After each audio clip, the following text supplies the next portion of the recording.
Welcome to best MJK channel. అందరికీ స్వాగతం. చూసారు కదా ఈరోజు వీడియో. మీకు 10th క్లాస్ తర్వాత పిల్లల్ని అమ్మాయి అయినా అబ్బాయి అయినా ఏ గ్రూప్లో బైపీసీఆ, ఎంపీసీఆ, సిఈసీఆ లేదా హెచ్ఈసీఆ ఇలాంటివి ఏ గ్రూప్ తీస్తే మీకు భవిష్యత్తు బాగుంటుంది. ఆ తర్వాత ఈ పిల్లలు ఏమవుతారు రెండో క్వశ్చన్. అంటే మా అబ్బాయి డాక్టర్ అవుతాడా, ఇంజనీర్ అవుతాడా, అలాగే ఇంటర్లో ఏ గ్రూప్ తీసుకోవాలి. ఈ గ్రూప్ని బట్టి ఈ రెండు ఉంటాయి. ఇక్కడ బైపీసీ తీసుకుంటే ఫార్మసీ కానీ, డాక్టర్ కానీ, మెడికల్ సైడ్ దీంట్లో వస్తే బయోటెక్నాలజీ కానీ చాలా ఉన్నాయి దీంట్లో గ్రూప్స్ అని. ఇక్కడ అదే కనుక ఎంపీసీ తీసుకుంటే ఇంజనీరింగ్ సైడ్ చాలా ఉన్నాయి ఇక్కడ నుంచి. ఈ రెండింటి కామన్. ఇంకోటి సివిల్స్ కూడా అనమాట. అంటే ఈ అబ్బాయి సివిల్ చదివి కలెక్టర్ అవుతాడా, లేకపోతే బైపీసీ తీసుకొని డాక్టర్ అవుతాడా. ఇంకోటి ఏంటి, ఇక్కడ ఈ ఇంజనీరింగ్ దాంట్లో చూసుకుంటే ఎంత యాక్యురేట్గా న్యూమరాలజీ చెప్తుందంటే అసలు ఇంజనీరింగ్ అంటే ఒక ఇంజనీరింగ్ కాదు.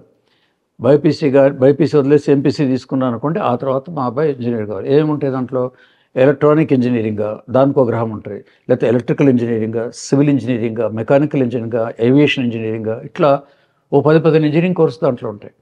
సో దాంట్లో ఏది తీసుకోవాలి ఎగ్జాక్ట్లీ అది ఒకటి. అలాగే సాఫ్ట్వేర్ అండ్ హార్డ్వేర్ దాంట్లో ఉంటుంది.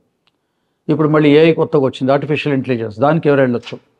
ఇవన్నీ మనకు చాలా కేసులు వస్తాయి బట్టి వాటిని స్టడీ చేసి బుక్ ఇష్యూ నాలెడ్జ్ ఇవన్నీ కాదు, అక్కడి నుంచి ప్రాక్టికల్ కేసెస్ ఎవరికి సూచిస్తాయిందో దాదాపు 30 ఏళ్ల సంస్థ కాబట్టి ఇప్పుడు ఏదైతే మీకు చెప్తున్నానో ఎవరు యాక్టర్ ఎవరు డాక్టర్ అయ్యో కూడా ఒక 15-20 ఏళ్ళ కింద ఎవరైతే వాళ్ళ పిల్లలు చెప్పిన వాళ్ళంతా సరిగ్గా అట్లాగే డాక్టర్, ఫారెన్లో సెటిల్ అవుతాడు, ఫారెన్లో సెటిల్ అవ్వడు, సాఫ్ట్వేర్లో రాణిస్తాడు.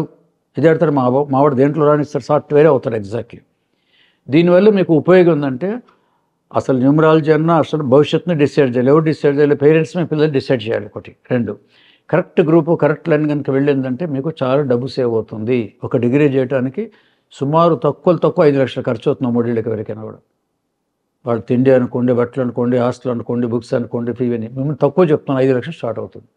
సో ఒక డిగ్రీ 5 లక్షలు 10 లక్షలు ఖర్చు పెట్టేసి కాకపోతే మళ్ళీ ఇంకో డిగ్రీ జాయిన్ అయిపోతే వాల్యుబుల్ టైం వేస్ట్ అయిపోతుంది, ఇక్కడ డబ్బులు ఇన్వెస్ట్మెంట్ వేస్ట్ అవుతుంది. తల్లిదండ్రులకి తర్వాత పిల్లలకి ఇద్దరు కూడా డిప్రెషన్ మాత్రమే మిగులుతుంది. ఒక్కసారి డిగ్రీలో డిస్కంటిన్యూ అయ్యాడంటే ఇక మళ్ళీ జీవితంలో ఇంకేం చేయలేరు. ఇక దారి మొత్తం వేరే దారులు వెతుక్కోవాలి. So right group and right job character. Actor అవుతాడా, డాక్టర్ అవుతాడా అంటే ఆ డేట్ ఆఫ్ బర్త్ని బట్టి అతను డాక్టరో యాక్టరో ఏం చేయడంతో తెలిసిపోతుంది. బిజినెస్ మ్యాన్ అవుతాడా, సివిల్స్ చేయించవచ్చా, లా చేయించవచ్చా, ఎన్నో ఉన్నాయి మనకు అవకాశాలు. ఇప్పుడు చాలా ఉన్నాయి పూర్వకాలంలో కాకుండా. ఎగ్జాక్ట్లీ న్యూమరాలజీ మాత్రమే ఇది చెప్పగలరు. ఇంత డీప్గా పాయింట్ టు పాయింట్ అంటూ రాదు. ఒక 4-5 రంగాలు వస్తాయి, అస్ట్రాలజీ కూడా ఉంది దాని బేసే. కాబట్టి ఇది చాలా ఇంపార్టెంట్. ఇది చూసుకొని కనుక ముఖ్యంగా మిడిల్ క్లాస్ వాళ్ళకి కనుక గ్రూప్ అని డిసైడ్ చేసుకుంటే you can save your valuable time and money. Correct destiny వాళ్ళకి వస్తుంది, కరెక్ట్ ఫ్యూచర్. అందుకే లైఫ్ పాత్ ఆ డెస్టినీ అంటుంటారు అనమాట. వాళ్ళు రీచ్ అయిపోతారు, అప్పుడు మనీ సేఫ్, మీరు హ్యాపీ, పేరెంట్స్ హ్యాపీ, పిల్లలు హ్యాపీ. ఇది మోస్ట్ ఇంపార్టెంట్ దాటిన తర్వాత చాలామందికి. మధ్యలో ఎవరన్నా దారి తప్పుంటే మళ్ళీ కరెక్ట్ చూపిస్తాం. పోనీ ఒక 1 year వేస్ట్ అయిందని చెప్పి సూచిస్తాం. కానీ ఆ దారి తప్పటం ఎందుకు, రాంగ్ గ్రూప్ తీసుకోవటం ఎందుకు, మళ్ళీ వెనక్కి రావటం ఎందుకు. ఇవన్నీ కంటే సరైన దిక్సూచి లాంటి న్యూమరాలజీ ఎగ్జాక్ట్లీ గ్రూప్తో చెప్పించేది ఓన్లీ న్యూమరాలజీ.